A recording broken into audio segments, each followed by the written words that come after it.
Hey everyone, welcome to the channel where we love to talk about movies. Welcome especially if you're new. If you enjoy talking about movies and staying up to speed on what's in theaters and what's worth checking out, be sure to hit that subscribe button so you never miss a video.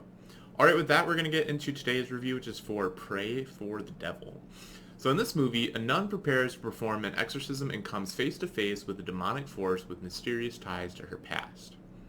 So I'm just going to talk to 5 points on the film. I'm going to keep it spoiler free, and then I'll wrap up with just a letter grade on the film and some final thoughts. So first thing that I liked about the film, or that I wanted to talk to, was the examination that the film has. The story unfolds, not really getting into spoilers, but like it's kind of more just part of the premise, and it looks at, is there a reason as to why certain people are possessed?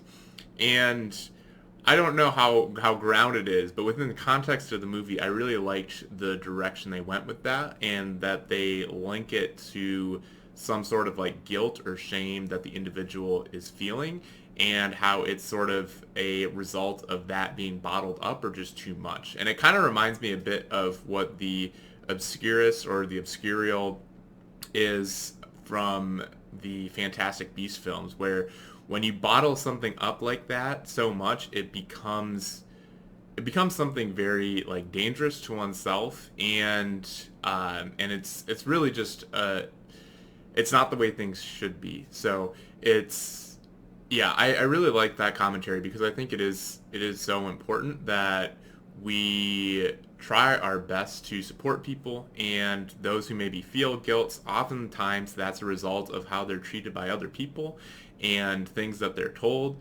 and whether that's guilt or shame. And I think it's just important to try to reflect on that and see where we can maybe help people feel a little less guilt and shame in their lives, just because of the damage that does to hold on to that. The second thing that I liked about the film was they have a few like secondary characters that they set up to be fairly like dislikable, and I was worried they were gonna go to like a full extreme with them where they're just very much there to be in the way of the protagonists and having like pretty much no redeeming qualities. But I thought while they certainly lean more towards that, all of those characters are still fairly in the gray, and they weren't just one dimensional completely. There was like little glimpses of further dimensions. So I'd say kudos there, because a lot of films don't quite get that. I mean, they could have been more three dimensional than they were, but they at least weren't completely one dimensional. That goes for like there's an elderly nun. There's one of the young priests who's a classmate of like the main priest that we see kind of throughout the film, or one of the main priests, and then the psychiatrist as well. But yeah, the third thing that I liked about the film, I won't get into specifics, but there's like a story development with regards to the main character, kind of two-thirds of the way through the film, and while it didn't maybe it definitely got me more invested in the character. I'm a little surprised it didn't get me even more invested than I was, because I think that was maybe one of the drawbacks of the films. I just didn't feel all that invested, but that certainly did a lot to get me at least somewhat invested. And so I thought that was a fairly interesting part of the film, and I thought that was a great thing to add to the story. The fourth thing on the list that I wanted to talk to was just like the atmosphere. Like as soon as the movie starts, you're at the facility where they bring people who may or may not be possessed, or they think might be possessed, and they have their like assessment period to check that. And just being in that atmosphere really set the mood for a scary movie. Like I'm through the lens of the main character, I'm in a hallway where room after room is just people who are at least mentally ill and or possessed. And that is, but like if they're all possessed, that's, I don't know, that would be just a scary environment. I don't think I could ever get myself to go and work there, but people do that sort of thing, and it's yeah, thankful for the people who actually assist there.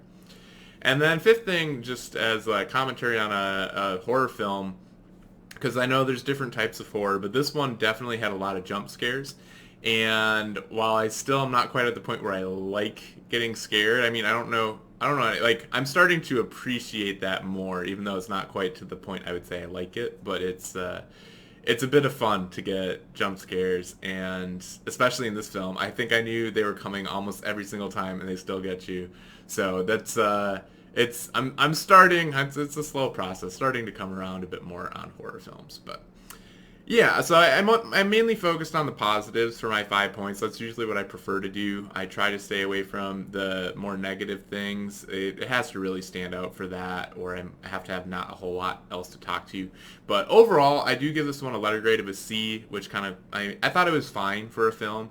There were, like, I think, yeah, the horror elements of it were done well. I'm still not the biggest fan of horror, so I think there's still just a limit on how high I place a horror film, especially since while there were elements in the story I liked, I felt like it, for whatever reason, just didn't come together. So I wasn't really bored by this film, but it wasn't quite good enough to give it a B and say, hey, this is a good film that I'd recommend. I mean, I think it's fine for a horror film. So if you're into horror, you might like it more, and that's also just my personal take on it. But if you've had a chance to see the film, I'd love to hear your thoughts in the comments below.